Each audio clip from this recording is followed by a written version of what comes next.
Lennox Kalifungwa. Welcome to the podcast. Well, thank you so much, Elijah. I've been looking forward to this. So Yes, yeah, I have been very much looking forward to this as I followed a lot of your work, not so much before NSA, but okay. Yeah, as you came to NSA, I've absolutely enjoyed your work and amazing. have benefited greatly from it. So I've been very excited to I do appreciate this. that very much. Thank you.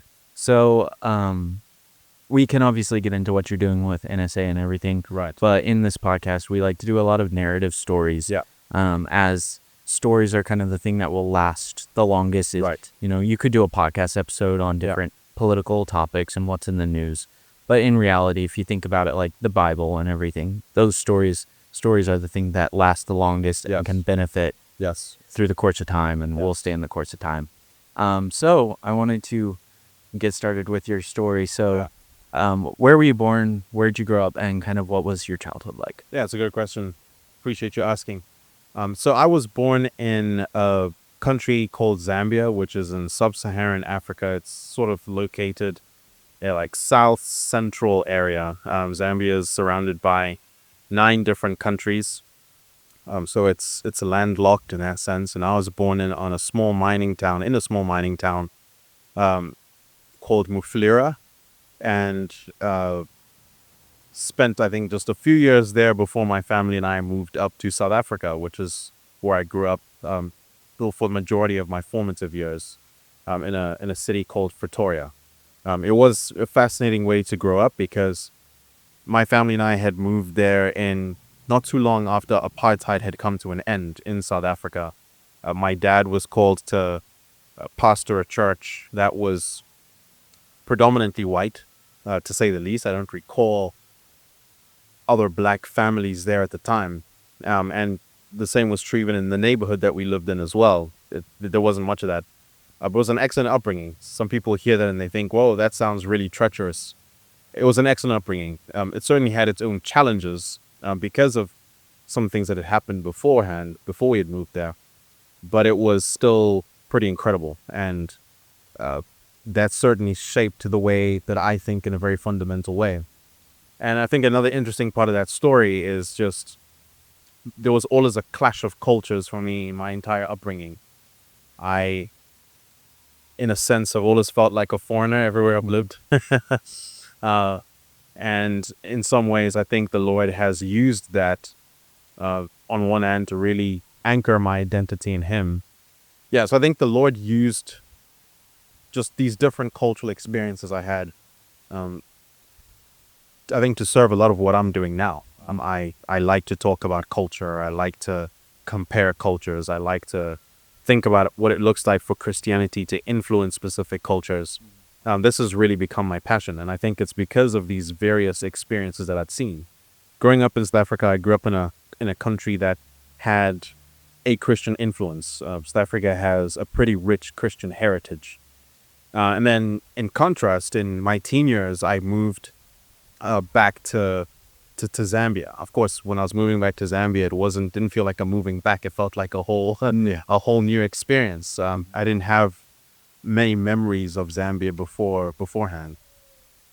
So that was interesting, kind of growing up in this contrast of a developed world with an underdeveloped world. And always asking myself, okay, what's the real difference here? What is it that makes one culture different from the other, one culture superior to the other?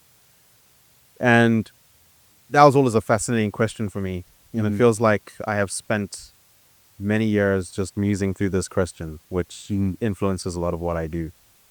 So I was in Zambia for quite a while and was privileged to be involved with many different kinds of initiatives, promoting things like classical Christian education, promoting this Christian worldview thinking. I was engaged in public theology and apologetics in different ways. Married to Simbi, 3 kids. So we've been in Moscow for about a year now. So, we see like people growing up in America, Right. and how that is. So how is it different growing up in South Africa than it is America? And we see kind of the Christian influence in America. Sure. And so how does that influence differ in, say, South Africa? Yeah. I'll actually start with what I think is similar. Um, so, the Dutch Puritans had moved down to South Africa centuries ago, and basically started a new colony, so to speak, because they wanted religious liberty. And that has some real overlap with America's founding as well, which I find quite profound. And the similarity in that sense is, I think South Africa, unlike most other African countries, has experienced a significant amount of development. It's a beautiful country. It has beautiful infrastructure, just brilliant people. And it's yeah, I think a lot of that is because of its Christian heritage. I think maybe the difference now between South Africa and America is just it feels like South Africa is further along in abandoning that Christian heritage. I think South Africa, by and large, has become very secularized. Its politics have become very totalitarian. Its corruption is, through the roof. It's a tough place to live these days, by and large. Of course, it's not terrible everywhere, but I think that's one of the distinctions. I think America still has what I'd consider a righteous resistance to the mess and the nonsense. While there's much to be concerned about, while there's much to be to worry about in that sense, I think America's really privileged to still have a pretty solid contingent of people who still love this country, still love the religion that made this country great, Christianity. And so I'm very optimistic for America in that sense. At a much deeper cultural level, yeah, there's all kinds of differences. I mean, South Africa is in many ways a melting pot of culture. And perhaps what we're seeing in South Africa in terms of its failings is perhaps that melting pot being a failed experiment. Turns out different religions can't necessarily coexist. Truth and lies don't mix well in that sense. And I think that issue of culture is a very important one. What I tend to see is that I think America actually has more of a streamlined culture in that sense, generally speaking. When you get to your bigger cities, you definitely see more of a melting pot in that sense. Whereas South Africa, I think it's a little bit more spread out that way. But yeah, this is one of the subjects I could talk endlessly on. You can keep going. Yeah, I'm fine with that. Yeah. But yeah, so as you were in South Africa and Zambia, kind of what did you think? Because at some point, every child's ingrained to think about what are you going to do when you grow up and to provide for a family and such. And then maybe the parents have one idea, but then the kid has the other idea, or they don't even have an idea. And unfortunately, that's what we see a lot in American culture today is 21-year-olds still living with their parents, don't know what to do. And so as you're in there, what are you thinking about of like career-wise, and how am I going to serve the Lord as I grow? That's such a good question. I think part of my upbringing, and there were many things I wanted to do. I remember at some point I wanted to be a pilot, and that one persisted for a little while. I think I thought of lawyer at some point. I ended up going to business school. Okay.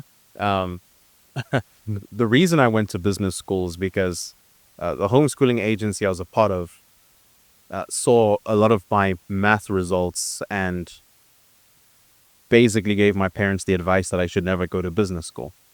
So the stubborn man that I am, I decided to go prove them wrong, and I went to business school.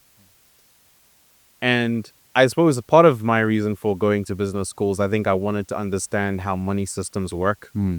I can't really say I actually learned that in college, but that was my reasoning at the time.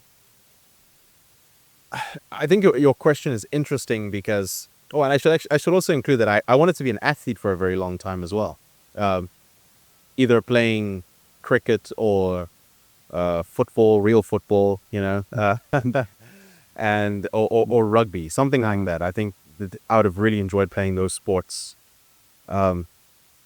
I don't know. I kind of first saw myself as an athlete, and the academic stuff came much later for me, honestly.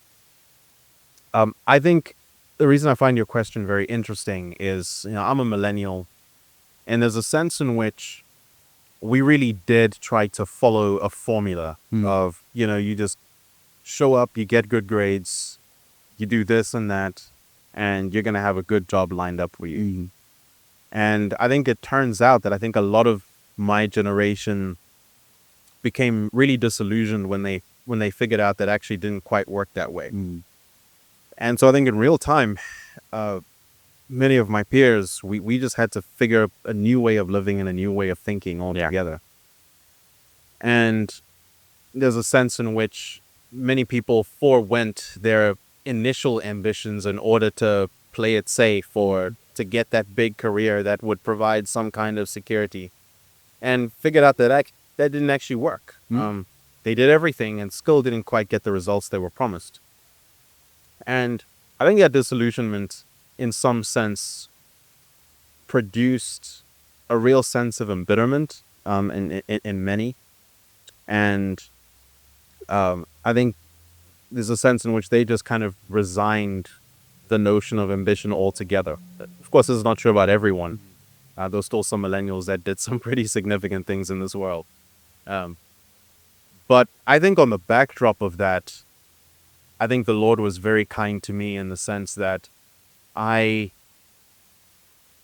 was just exposed, I think, to the right kind of things. My parents did a very good job in their upbringing of me, where I was never baited by the idea of security necessarily. For one reason or other, I love the idea of being truly free to do things, and was willing to take risks to do those kinds of things. And I think that's the best way to build things and shape culture and all of that. And from the time I was young, that's always what I've tried to do. I've never been satisfied with the status quo, so to speak. And I think what we definitely need in this day and age, especially with newer generations, is greater ambition. I think there's a sense in which even the church has sometimes discouraged great ambition as a way to sort of curb the temptation towards worldliness. And I think that's unfortunate. Because I think when you read the Bible, when you read the Great Commission in Genesis 1 and 2, when you read the cultural mandate in Genesis 1 and 2, the Great Commission in Matthew 28, I can't think of anything that's more ambitious than that. Being fruitful, multiplying, exercising dominion over the earth, discipling the nations, that's pretty ambitious. And I think that what we suffer from in younger generations today is perhaps that lack of ambition. Now, I say that, still saying that I think I am a lot more optimistic about Gen Z and Gen Alpha. I think that there's something different there. And I think it needs to morph beyond just them waking up to certain realities in the world and them actually understanding what their hands are for and what they're capable of in terms of building. And so I think we still need to recover a sense of ambition in young men if we're willing to actually go out and do something in this world. Understanding who they are as made by God to build, to protect, to provide, to lead. And to do so taking risks, not playing it safe, but actually going out there and embracing danger. That's actually what we're made for. We were made for danger. And that's the way we become football. That's the way we actually exercise dominion over the world. Those who play it safe and are just passive at every turn, they're unmotivated. They're never really going to make a difference in this world. And they will continue to wonder why they struggle in so many ways. Yeah. And I think you touched on something really important there.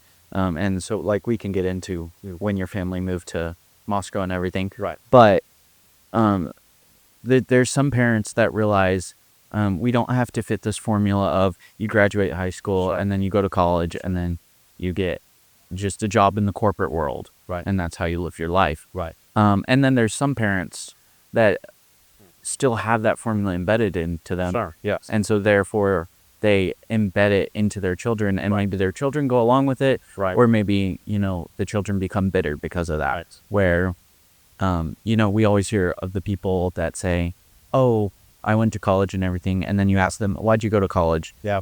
Because my parents told me so. Sure. So how do you think that parents can change that outlook, maybe, where they're not just giving their child free rein because then they could do something stupid, Sure. Yeah. but not having to necessarily fit the formula of you graduate high school, now you have to go to 4 years of college Right. and Yeah. just get a job in the corporate world. Great question. I'd say that it goes back to knowing what you're supposed to be raising your children for. Going back to what I said about safety, I think there's a sense in which we live in a world where fear-mongering has really become a norm. And we think that the goal of life really is to survive. A notion that Charles Darwin would absolutely applaud. And that's not what we're made for. The truth is we have a much greater calling. And I think parents need to recognize that their goal in raising their children is not to give their children all the ease in the world, all the convenience in the world, all the comfort, all the wealth in and of itself. It's their children were made for something. Parents are meant to be, I'd say, side characters in the stories of their children that enable them to go and fulfill a much higher purpose that God has called them to. And that often means parents foregoing a script that they've kind of written for themselves in terms of what they want their children to be.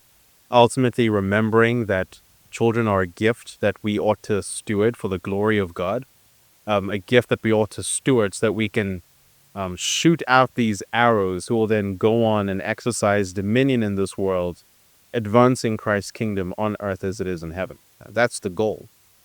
And that's a very dangerous goal.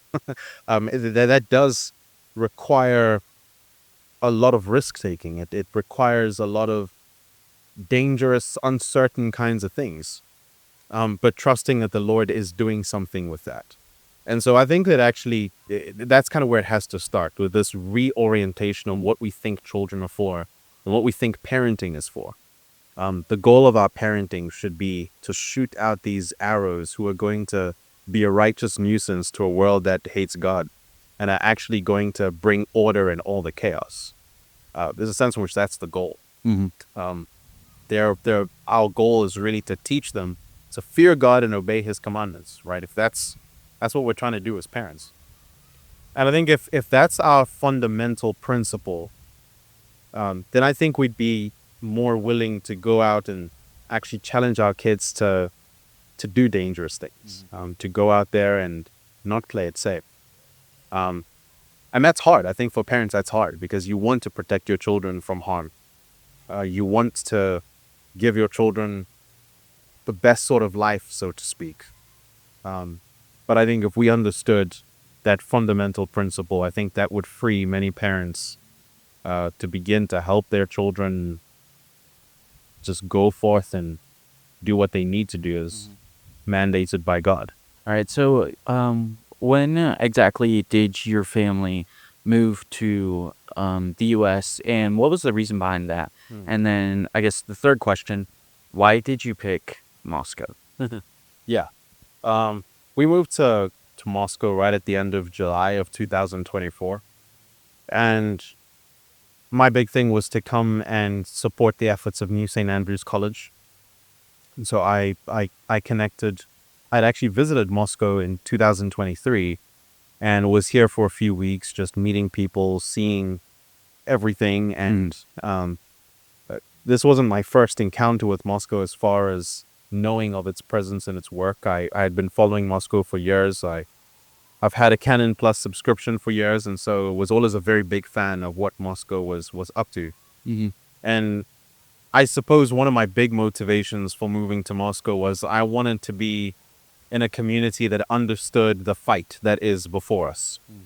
So I didn't come to Moscow to kick my feet up and sort of resign from difficulty and from a challenge. I just wanted to be in a community of people who were serious about fighting the culture wars from a distinctly Christian perspective, and see if I could lend my own gifting and my own experiences to that broader fight. And it's been a rich experience so far. In addition, I also think it's a great context to have my family. I think my children, my wife, we've already learned so much. We've been encouraged by so many things that we've seen here. And I think that's exactly the fuel that we needed for this stage of our lives specifically. But the goal here was really to come and join arms with good people and build together and fight together, all for the glory of God. Why Moscow? Is just for that precise reason. Yeah. Even though it's a small town, it's incredible just the kind of global impressions this small town has made. People around the world have their eye on Moscow because I think God has really blessed Moscow in a lot of ways. And when the opportunity to work with St. Andrew's College came up, I did recognize it as an opportunity to really be a part of something special. Yeah. And God's been very good the last year that we've been here. And I'm excited to see what more we could get done in this little town called Moscow. Absolutely.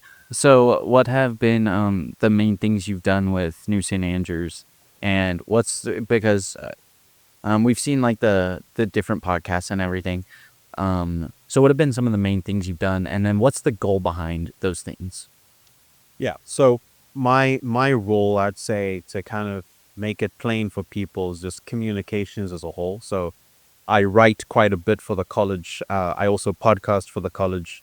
Got a couple podcasts. One is called The Flames and Crowns, which is basically cultural apologetics in media form. Really speaking about how Christians ought to be engaging culture in a way that builds Christ's kingdom on earth as it is in heaven. And the other show is Kings and Statesmen, which is really about politics and engaging in politics to the glory of God. I kind of see this as a digital playbook for how Christians can get involved and actually influence the political realm. And so that's those are the two projects that I've been working on. Beyond that, just trying to create all kinds of content for the college as well. Writing and producing ads and just having fun. Honestly, that's what it feels like. Honestly, I show up and I have fun with my friends, and it's amazing. So I say that's the general scope of things, and I'm also involved in development as well, which is just building relationships with people and giving them a reason to be generous to a good cause. Is the way that I put it. That goes beyond, I think, just the ordinary model of fundraising. I kind of see myself as someone who exists to help people be generous and give them a good platform that helps them multiply the effect of their blessings in a way that actually leaves a mark on this world. And that's another part of the job that I really enjoy. Yeah. I'm curious, why do you think podcasts have become so popular and influential in today's world?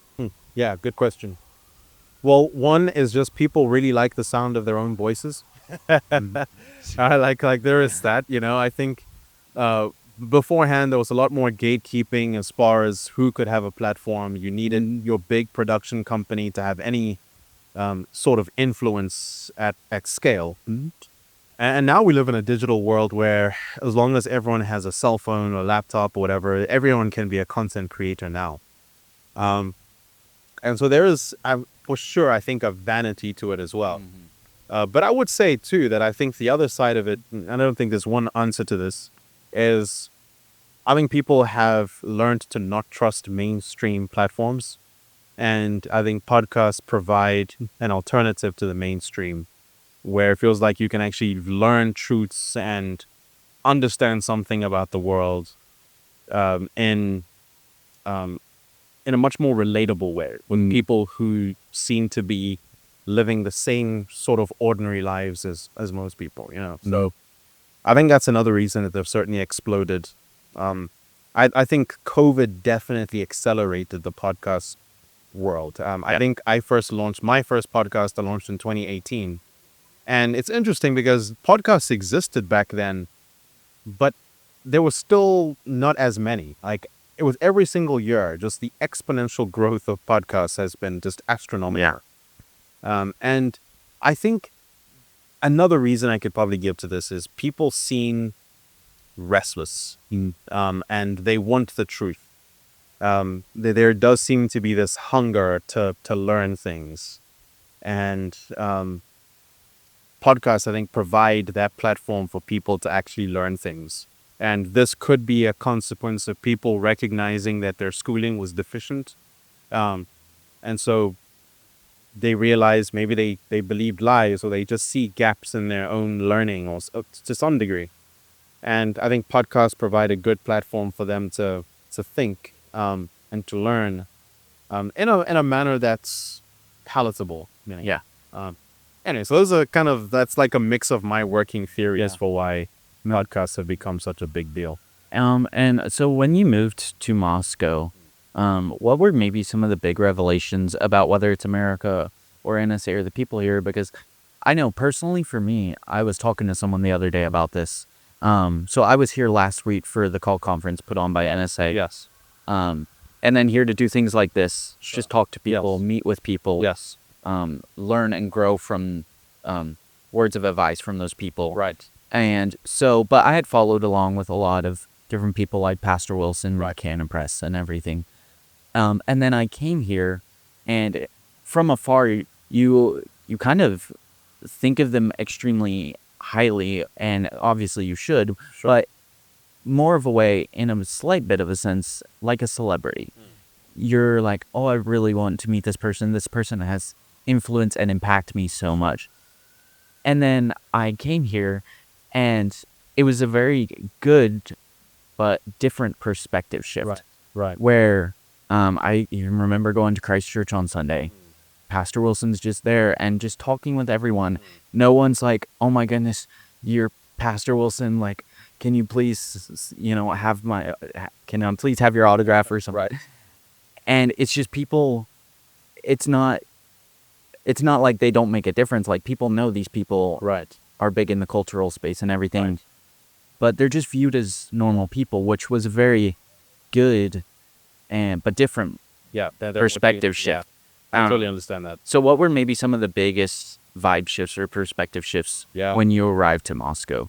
Yeah, there's a lot I could say here. One is just echoing what you've just said as well. Moscow doesn't have a celebrity culture. We have well-known people, very well-known people here, internationally known people. But that doesn't necessarily mean that it's a celebrity culture at all. Everyone here who has a platform at least, is humble. And they're just ordinary people trying to be faithful for what's right in front of them. And it's one of the things I just love about this place, where there isn't this idolatry of appearances. I'd even say the idolatry of reputation, that I think many places could potentially suffer from. But yeah, in Moscow, I think we work very hard to preserve that humility. I think the other side of it is just the Lord has also given Moscow severe conflict. We're not, as a Christian community here, the most loved people in town. There is that. Next to every Christian establishment, you see LGBTQ flags. You can see people being very intentional and being vocal against what we stand for. And that's been interesting to experience. Another thing I could point to is just the quality of men in Moscow as well is pretty significant. The men here are actually masculine, and I think that frees the women to actually be truly feminine. And I love that. I think that's the description of a healthy place.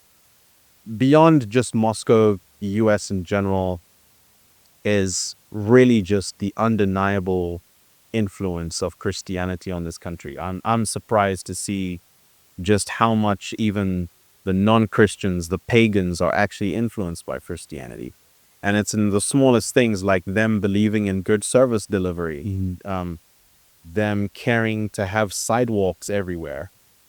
These might sound like very basic things, but in the rest of the world, or at least in the undeveloped world, third world, these things are not necessarily a given. Yeah. A police force that actually has a concept of serving and protecting. And that is the influence of Christianity, that gives people a robust ethical and moral system. And sometimes it feels like the pagans in America seem to be really working hard to try to throw off that heritage. And doesn't always work, is what I'm trying to say. Like it's sometimes laughable to see, but in that sense, it's also heartbreaking to see. A lot of the pagans in America are very loud about their paganism, which always tends to have this global ripple effect of sorts. Yeah. But it's been amazing to actually see what this country has built the last 250 years plus. Yeah. And to just see God's undeniable blessings on it in every way. And I'd like to believe that God could use this great heritage to restore America's distinct Christian identity. I'm very optimistic about it, and to the degree to which I can help those efforts, that's exactly what I'm here for. Yeah. And I think you touched on something really important there where they're very vocal about being Christian. Right. So there's a lot of businesses, whether that's a restaurant or a coffee shop or a bookstore Right. or a college. Right. And they're very vocal about being Christian and not going to shy away from that. Yes. And then you see the next shop down very vocal about being, we support all the gay people. We support, all of your choices in life, unless you're Christian, then we don't support you. And so as you, raising your children here, is that maybe more difficult in a way, or does it provide more of a spot to say, hey, we see the Christian businesses, but then we also see the non-Christian businesses? Is that maybe more difficult, or does that provide an avenue of, hey, let's talk about this, let's discuss why this is wrong and against the Bible? It's a very insightful question. I think one way I could, to put it plainly, I like to face my enemies straight up and head on. I think in just the neck of the woods that we had come from, it felt like the influence of just non-Christian evil ideology was a little more insidious. And in that sense, it feels like in some ways it's like a slow boil. Whereas in contrast, you get America where it feels like it's just in your face, and perhaps where we were coming from, maybe because it's so insidious, there's a sense in which it feels like it's safer in that sense to raise kids in that kind of community. But I think in a community like this, it's also easier to kind of show children in black and white what things are. Yeah, this is good and this is evil. So that certainly has been an adjustment for us, but it's been good. And I think for us, the key thing has been to actually have a community that displays what faithfulness actually looks like, where children actually can very quickly see a very apparent contrast. It's questions like, Mom, Dad, why don't these people, the liberals of reference here, why don't they have kids? Don't they like kids? It is real questions like that. And that provides a very real opportunity. But also, I guess, as you're seeing everything around you, you want to be giving your children sort of like a live commentary of what's actually going on, as opposed to just kind of letting them figure it out for themselves. It still involves instruction. There's always some kind of enemy, regardless of where you go in the world. And I think what we like about Moscow is it just feels like there's allies who absolutely get it. And our kids get to be a part of such a covenant community, and that provides them an anchor to the chaos around them. And preparing them to engage that chaos as well as they get older. Earlier you were talking about how you've done a lot of fundraising and just essentially communication for the college. Right. And I was interviewing Dr. Merkel maybe a couple months ago, and it was very insightful because he was making the argument of why college is not for everyone. Sure. And so I think a lot of people don't see that maybe from a president of a college. Sure. Yes. And so as you're, marketing and fundraising for the college, Right. how do you draw that line and of saying, NSA is great, Yeah. but then it's not It's it's not for you. Yeah, exactly. I like to think of NSA as a forge for cultural leadership.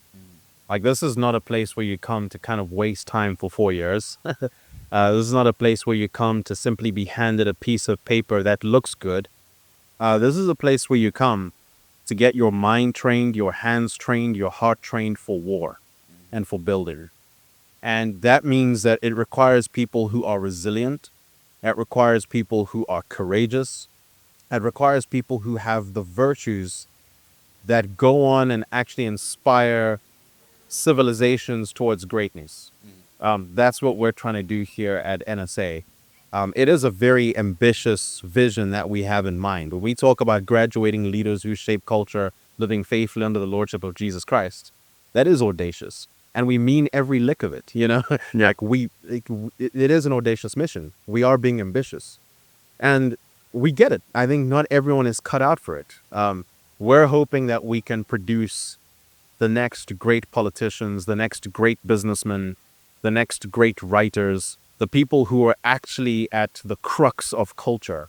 And I think in the world we live in, that requires people with a spine. That requires people who have the right sort of temperament for it. And I'm not even saying this to disparage those who might not make it into something like NSA and think that they have no effect in that sense. Not at all.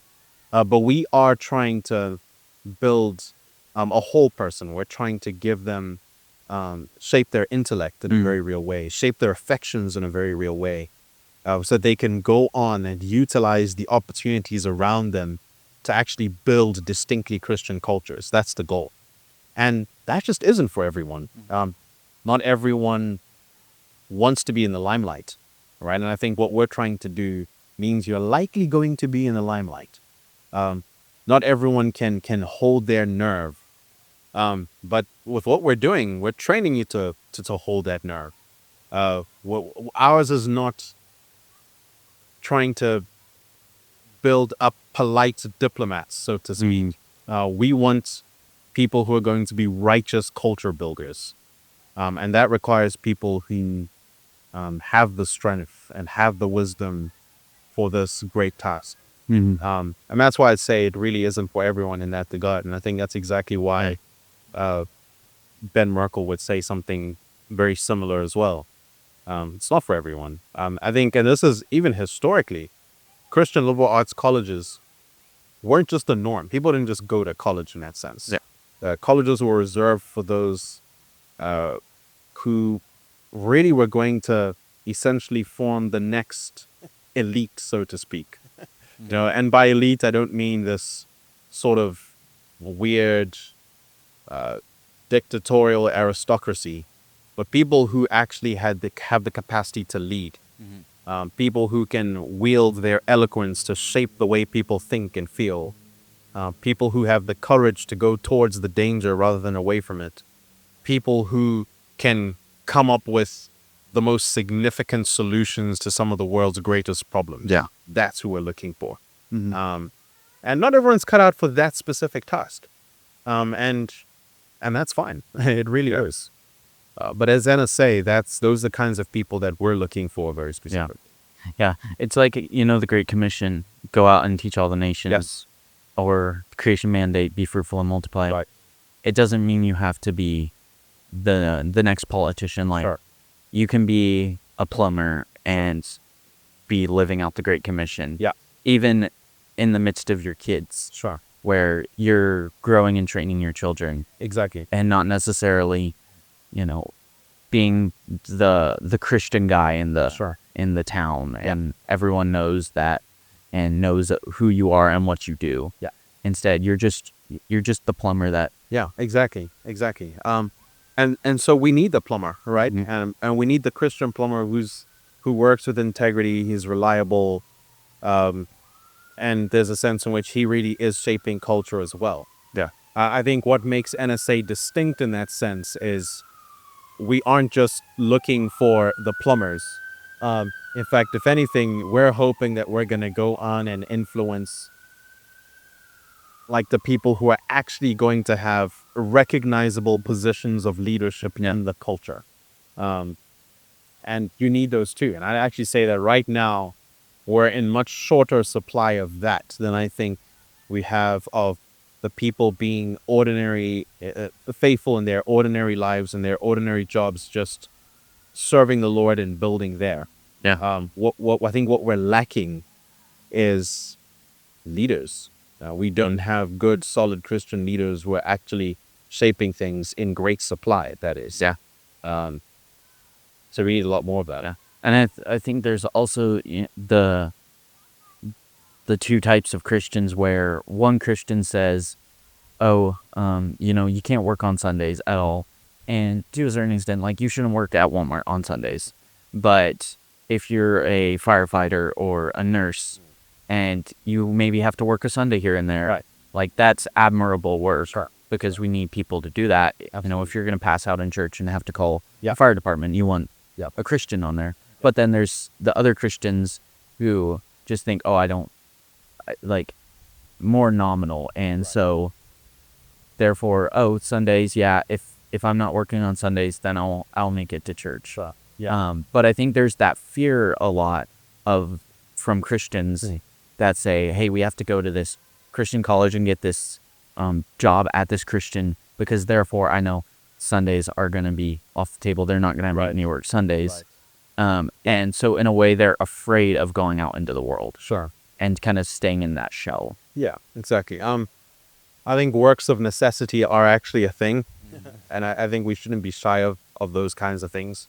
For sure, like the Lord has given us a day for rest and work.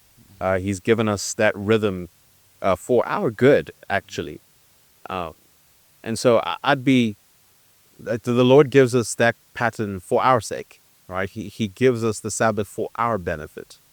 He said so. He said as much himself, right? And to the degree to which we adhere to that, there will be blessing. The degree to which we overlook that, we're going to continuously wonder why we struggle.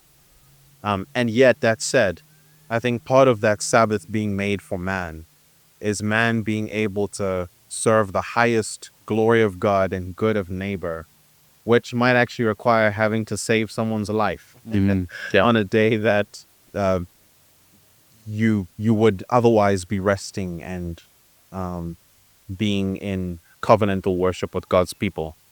That will happen from time to time. And that's good. Yeah. But I think as best as we can, I think as Christians, we should be trying to influence the kind of culture that does recognize a day that we can set aside to corporately rest and worship God. And where that's the norm. And we allow those exceptional cases where, people actually need to do necessary work. I think God gives us that day of rest in order to work. I think we live in a world that's kind of reversed that order completely. We think that we work so that we can rest. People work so they can get that great retirement package at the end. Yeah. I don't think that should be the goal. I think the goal for us should be to view rest as the platform upon which we're then launched to go on and work. So God gives us that pattern, and we should trust that that's the pattern that is good for our freedom and our prosperity. Yeah. Maybe as we wrap this up, any advice to maybe parents or the younger generation, and then where can people find out more about your work? Yeah. I think just the younger generation, I would say very simply, fear God, keep his commandments, pursue the great ambitions that he calls you to. Don't miss the opportunity that he's given you. There's a reason why you exist in this period of time in history, as opposed to 100 years ago, 100 years from now. You live in this moment for a very specific purpose, which means that the chaos that you see around you right now is your mission fields to order. This is the place where you were. This is the place where you leave a dent in the world for the glory of God. And look at what God has given you in your hands. Your relationships, your talents, your whatever He's given you. Those are all the kinds of things. Those are the tools that you need to go on and be faithful in utilizing this opportunity for what it is. And it's my prayer that I think many young people will embrace that and go on and just become everything that God wants them to be. In terms of where you can find me, generally on social media platforms, I'm on Twitter. If you just look for my name, Lennox Kalifungwa, that should pop up. LennoxKalifungwa.substack.com is where you'll find a lot of my writing as well. And look for Our Flames and Crowns and Kings and Statesmen on New St. Andrews College's platforms. That's its YouTube, and nsapatrons.com, which is our app. And I have tons of content on there as well.